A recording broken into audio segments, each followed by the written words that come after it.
Welcome to Nagu vlogs. ಇನ್ನು ಯಾರ್ಯಾರು ನಮ್ಮ ಚಾನಲ್ನ ಸಬ್ಸ್ಕ್ರೈಬ್ ಮಾಡಿಲ್ಲ ಸಬ್ಸ್ಕ್ರೈಬ್ ಮಾಡ್ಕೊಂಡು ನೋಡ್ರಿ, ಹಾಗೆ ಶೇರ್ ಮಾಡಿ, ಲೈಕ್ ಮಾಡಿರಿ.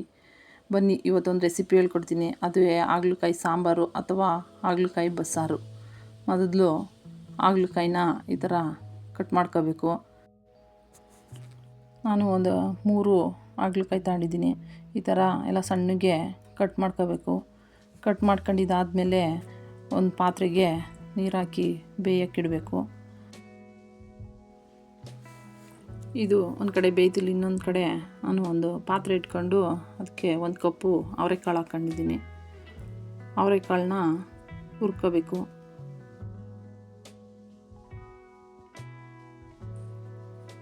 ಹುರಿತಿರ್ಬೇಕು, ಕೈ ಆಡಿಸ್ತಾ ಇರಬೇಕು, ಇಲ್ಲಾಂದರೆ ಸೀದೋಗ್ಬಿಡ್ತವೆ.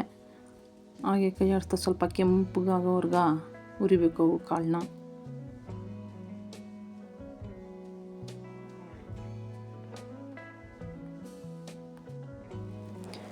ಈ ಥರ ಬಣ್ಣ ಬರೋವರೆಗ ಹುರ್ಕೋಬೇಕು. ಹುರ್ಕೊಂಡಿದ್ದು ಆದಮೇಲೆ ಒಂದು ಕುಕ್ಕರ್ಗೆ ಬೇಯಿಸೋದಕ್ಕೆ ಹಾಕ್ಕೋಬೇಕು. ಹಾಕೊಂಡಿದ್ದಾದಮೇಲೆ 2 ಟೊಮೊಟೊ ಹಾಕೋತೀನಿ. ಅದು ಸಾಂಬಾರಿಗೆ ರುಬ್ಬೋದಕ್ಕೆ ಒಂದು 2 ವಿಷಲ್ ಕೂಗಿಸ್ಕೊತೀನಿ. ಒಂದು ಮಿಕ್ಸಿ ಜಾರ್ಗೆ ಸ್ವಲ್ಪ ತೆಂಗಿನಕಾಯಿ ಮತ್ತು ಒಂದು ಈರುಳ್ಳಿ,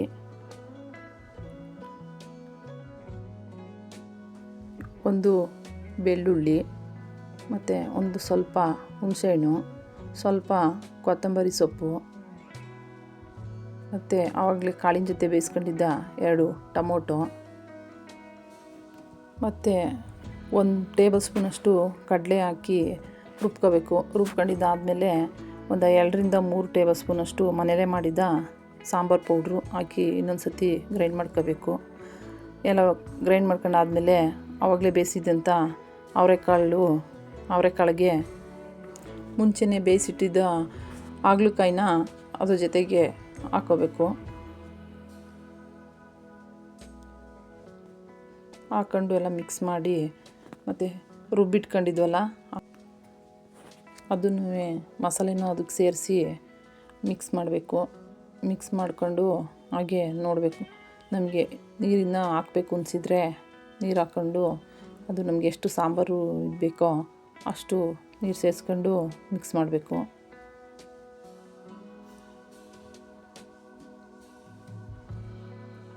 ಮತ್ತು ರುಚಿಗೆ ತಕ್ಕಷ್ಟು ಉಪ್ಪು ಸೇರಿಸ್ಕೋಬೇಕು. ಉಪ್ಪು ಸೇರಿಸ್ಕೊಂಡಿದ್ದಾದಮೇಲೆ ಒಂದು 10 ನಿಮಿಷ ಬೇಯಿಸಬೇಕು.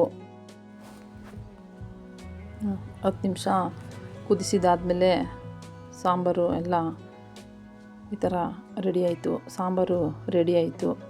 ಇನ್ನೊಂದು ಕಡೆ ಒಂದು ಪಾತ್ರೆ ಇಟ್ಕೋಬೇಕು.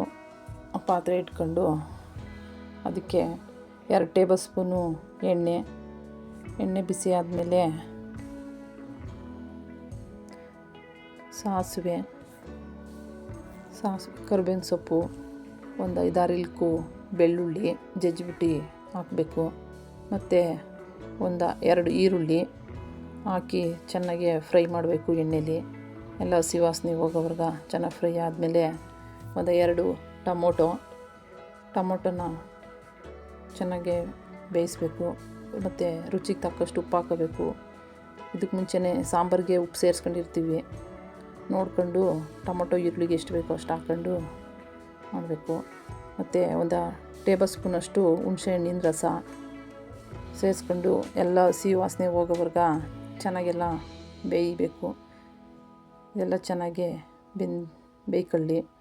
ಇದೆಲ್ಲ ಚೆನ್ನಾಗಿ ಬೆಂದಾದಮೇಲೆ ನಾವು ಸಾಂಬಾರು ಮಾಡ್ಕೊಂಡಿದ್ವಲ್ಲ, ರೆಡಿಯಾಗಿತ್ತಲ್ಲ, ಅದರಲ್ಲಿ ಈ ಥರ ತೆಗೆದು ಕಾಳು ಮತ್ತು ಹಾಗಲಕಾಯಿ ಬೆಂದಿರೋದನ್ನ ಈ ಥರ ತಕ್ಕೊಂಡು ಒಂದು ಪಾತ್ರೆಯಲ್ಲಿ ಹಾಕೋಬೇಕು. ಅದನ್ನೆಲ್ಲ ಅದಕ್ಕೆ ಟೊಮೊಟೊ, ಈರುಳ್ಳಿ, ಹುಣಸೆಹಣ್ಣಿನ ರಸ ಬೆಂದಿತ್ತಲ್ಲ ಅದರ ಜೊತೆಗೆ ಸೇರಿಸ್ಕೊಂಡು ಈ ಥರ ಎಲ್ಲ ಚೆನ್ನಾಗಿ ಮಿಕ್ಸ್ ಮಾಡಬೇಕು.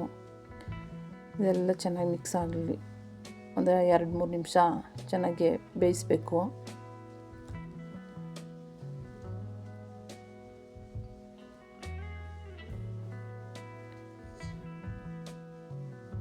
ಇದಕ್ಕೇನು ಮಸಾಲೆ ಹಾಕೋಂಥ ಏನೋ ಅವಶ್ಯಕತೆ ಏನಿರಲ್ಲ. ಯಾಕೆಂದರೆ ಸಾಂಬಾರಿಗೆ ಅಂದರೆ ತೆಗ್ದಿರ್ತೀವಲ್ಲ, ಏನಿರಲ್ಲ. ಎಲ್ಲ ಆದಮೇಲೆ ಸ್ವಲ್ಪ ತೆಂಗಿನಕಾಯಿ, 1 ಕಪ್ಪಷ್ಟು ತೆಂಗಿನಕಾಯಿ ಹಾಕೋಬೇಕು.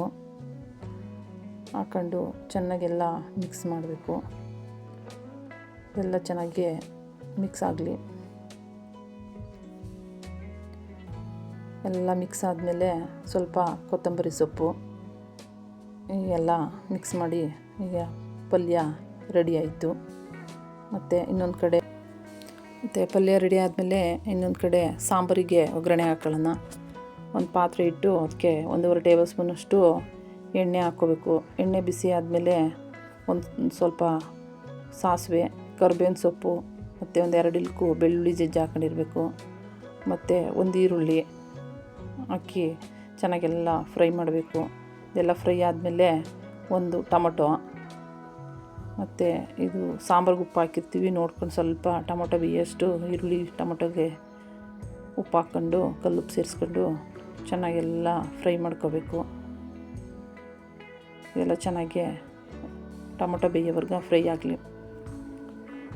ಇದೆಲ್ಲ ಫ್ರೈ ಆದಮೇಲೆ ಮೊದಲೇ ಮಾಡಿಟ್ಕೊಂಡಿದ್ದಂಥ ಸಾಂಬಾರು ಇರುತ್ತಲ್ಲ ಅದನ್ನು ಅದಕ್ಕೆ ಬಗ್ಗಿಸ್ಬೇಕು. ಬಗ್ಗಿಸ್ಬಿಟ್ಟು 2 ರಿಂದ 3 ನಿಮಿಷ ಕುದಿಸ್ಬೇಕು. ಇದು ಒಗ್ಗರಣೆ ಇದೆಲ್ಲ ಇಟ್ಕೊಳ್ಳೋಂಗೆ ಸ್ವಲ್ಪ ಕುದಿಸಿದ್ರೆ ಸಾಕು. ಮೊದಲೇ ಎಲ್ಲ ಬೇಯಿಸಿರ್ತೀವಿ 10 ನಿಮಿಷ ಸಾಕು. 2 ನಿಮಿಷ ಕುದ್ದರೆ ಸಾಕು ಸಾಂಬಾರು. ಕೊನೆಯಲ್ಲಿ ಸ್ವಲ್ಪ ಕೊತ್ತಂಬರಿ ಸೊಪ್ಪು ಹಾಕಿದರೆ ರೆಡಿ ಆಯಿತು ಹಾಗಲಕಾಯಿ ಸಾಂಬಾರು ಅಥವಾ ಬಸ್ಸಾರು. ಈ ರೆಸಿಪಿ ನಿಮಗೆ ಇಷ್ಟ ಆಗಿದ್ದರೆ ಲೈಕ್ ಮಾಡಿ, ಶೇರ್ ಮಾಡಿ ಮತ್ತು ಸಬ್ಸ್ಕ್ರೈಬ್ ಮಾಡಿ. Thank you friends.